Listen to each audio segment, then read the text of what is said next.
Welcome back, everyone. We've covered a lot about the evolving threat landscape, but now we want to shift focus to something practical, how security and business leaders can take what they've learned today and put it into action. Specifically, how do they balance managing risk while aligning with business goals and navigating increasing regulatory pressures?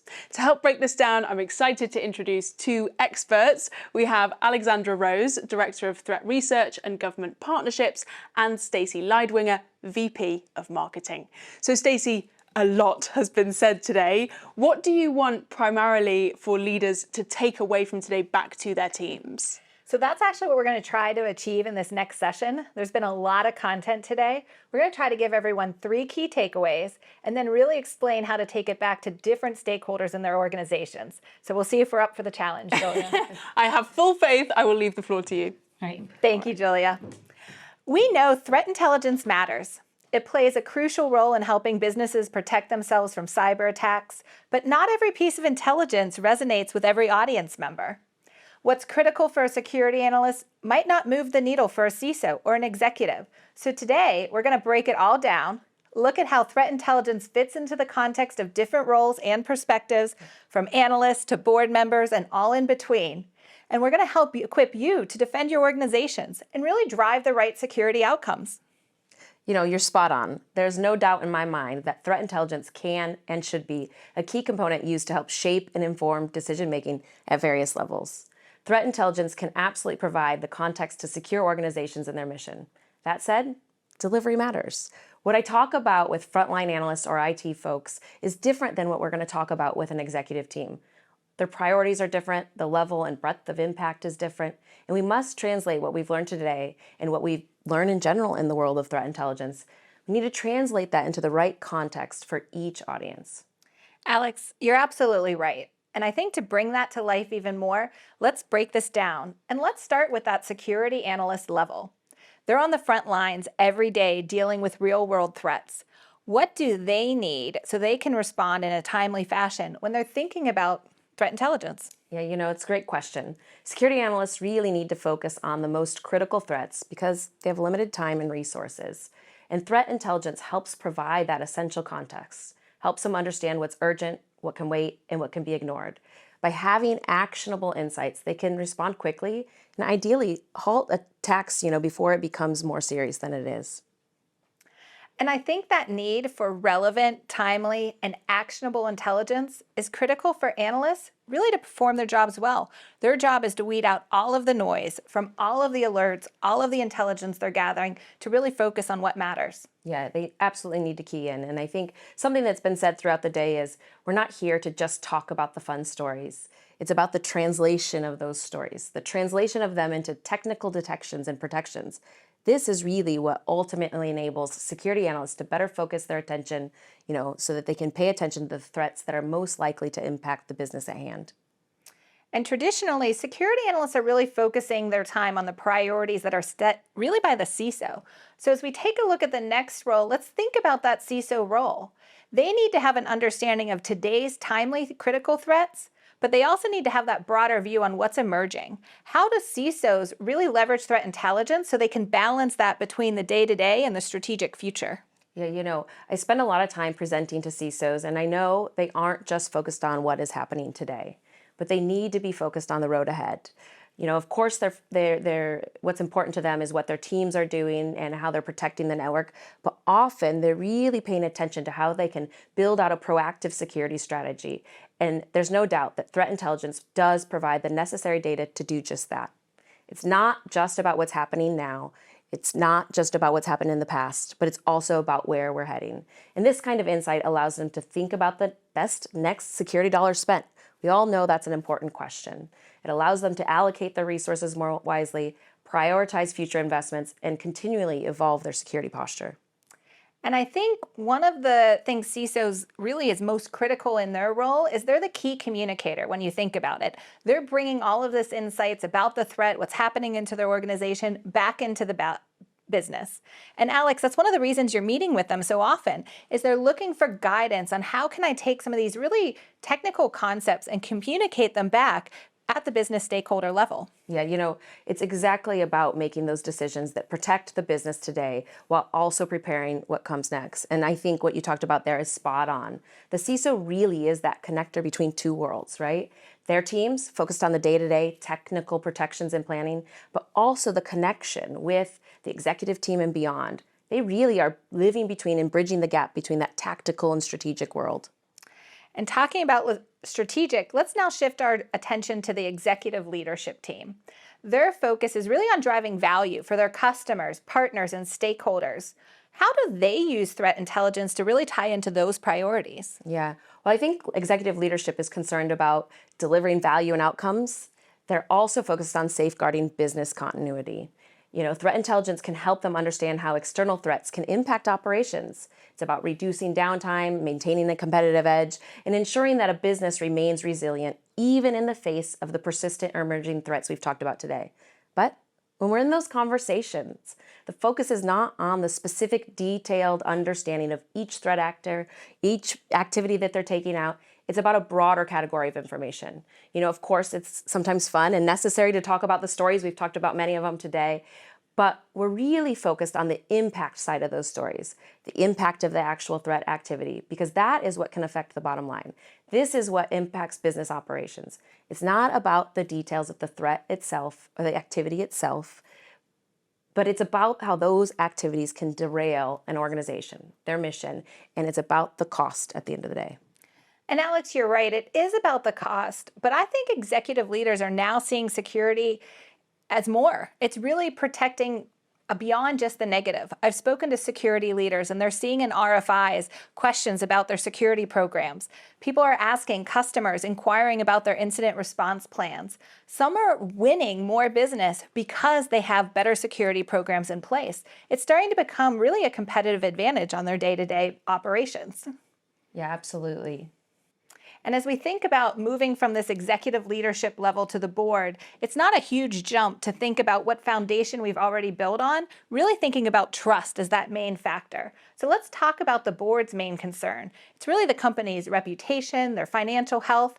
They're specifically asking, what's my risk profile? So how do they use threat intelligence to really understand that risk profile that they're facing every day? Yeah, boards need to understand the business risks they face. But this isn't about eliminating risk. If only we could do that, right?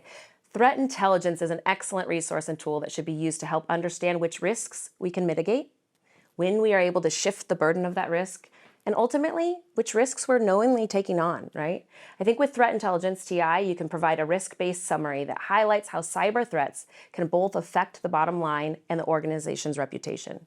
For them, it's about making informed decisions to protect the company's long-term success. And really, when sharing threat intelligence with the board, it has to be framed around the company's risk profile and have deep business context. Yeah, it's exactly it. It's about giving them the information they need to make those strategic decisions. So with that, Alex, now what I want to give our audience today is really the ability to summarize everything they've learned as key takeaways and then practice delivering those in context of the roles we just talked about. Are you ready for this challenge to summarize everything in 3 highlights? That's kind of a big ask, but I'm going to try. All right. We'll see how it goes. Let's get started. So let's dive into it. I'm really going to break these down into 3 key areas. You have law enforcement actions and their impacts to the ransomware ecosystem we've heard a lot about. The fact that the threat from state-sponsored threat actors is ever present. And then the third thing is really understanding identity and exposure. This is key. So let's dive into those. Alex, on this first topic, we've heard from both Cynthia at the FBI and Will at NCA. It's been a big year for taking down some of the largest ransomware groups. Can you highlight how these activities have impacted the ransomware landscape and what it means to businesses? Yeah, law enforcement has really shaken up the ransomware ecosystem. It's been so fun to hear the conversations today. But we're seeing a surge in smaller groups. That does not mean that necessarily that the risk has increased, right? I think we've talked about it. It means the ecosystem is more fragmented and unpredictable, and that's the part we kind of focus on. So when you hear new ransomware group names popping up, it's important to understand that they're a part of a larger, fragmented ecosystem. Does this unpredictability mean that ransomware is less of a threat now, or are there risks organizations really need to think about now with this fragmentation? Yeah, it's still very much a threat. but it's important to recognize that these groups are not as organized as they once were.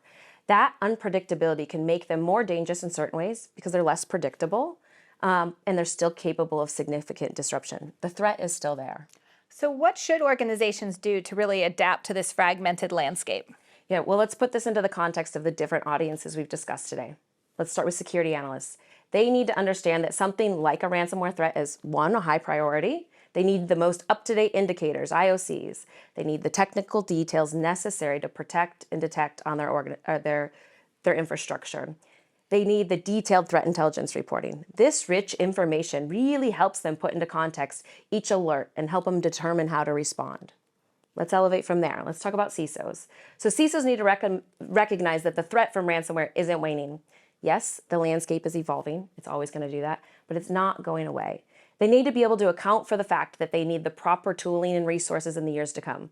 Understanding things like threat actor behavior, how they're actually getting in and causing harm, helps them to advocate for proper budget and simply helps them to align so that they can continue to do what they do. And a part of what they do is continuous monitoring. This is absolutely key on the endpoint, network, and beyond. Their security stack and their people are the key elements that allow them to respond with the speed necessary. Finally, let's loop these two together, the executives and the boards, right? The key here is not that they know the ins and outs of the ransomware ecosystem. That's on us. That's on our team that was here, right? It's clear that ransomware is a threat that can take your business offline. I think we all know that. It has costs to recover. There are increasing regulatory and reporting requirements. Ultimately, these leaders determine the right risk decision for them. And the context from threat intelligence helps them get this right so that they can secure their business into the future. And Alex, law enforcement has driven such a great impact throughout this year, taking down some of these largest groups. As you point out, with fragmentation, we see greater variety in some of the instances of how they attack. So for organizations, it's got to be about building proper security controls and protecting against all different types of attack. Really, as a collective whole in private and public sector, we can continue to defeat our adversaries. And this really leads us into the second takeaway and how we are all connected in this digital world.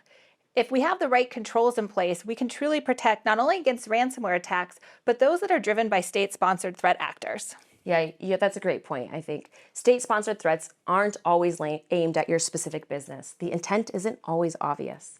But it's really important to know that the effects can and are far-reaching. We're all part of this broader national infrastructure, international infrastructure that these adversaries want to disrupt. As defenders, our purpose is not only to protect our own business, but to contribute to these global efforts. And so it's a real community thing that happens here. And I think with state-sponsored groups, as you pointed out, it's even more critical that we really understand the context and motivation that's driving them. I remember earlier this year, we were having conversations that many of these groups are collecting information that they're going to utilize 10 years from now, as their political agendas are focused on the long term. So by understanding the motivation, organizations can better defend themselves against these type of groups. And with that, that takes us into our final takeaway around the sessions today, which is really risks related to identities and compromises that are happening and really stealing and getting into our organizations. With all the different initial access vectors, why is identity a top one that we're calling out today? Well, ultimately, it's because identity is often the first access point into cyber attacks. Stolen credentials are widely available on the dark web. We heard Rebecca talk about that in a great presentation. And once attackers gain initial access, they'll often escalate privileges to gain more control over high-value accounts. Let's move that forward. Privilege escalation is another challenge. Once threat actors get in their network, once they get in, their next move is to get privilege where they can do real harm and damage. And then finally, it is about being diligent in how we manage the life cycle of our identities. Threat actors look for misconfiguration or issues to exploit, so having good identity hygiene and posture really helps keep our organization safe. And Alex, I like to say identity is really the fuel to any type of cyber attack, because once someone has access to an identity, they can make their way through your organization and get some of the highest ranking privileges and do real harm. A threat actor looks and acts as anyone once they have real credentials, which makes it even harder for others like us to detect them. So when you're having a good understanding of that overall identity posture, it's absolutely critical in keeping your organization safe. I really think, especially at the CISO level, this is one of those areas that you're constantly checking in on to make sure that you have the appropriate risk level. You don't have identities on the dark web. You don't have misconfigurations. That's how you keep your organization safe. Yeah, absolutely. So Alex, we've talked through the 3 key takeaways. You did it.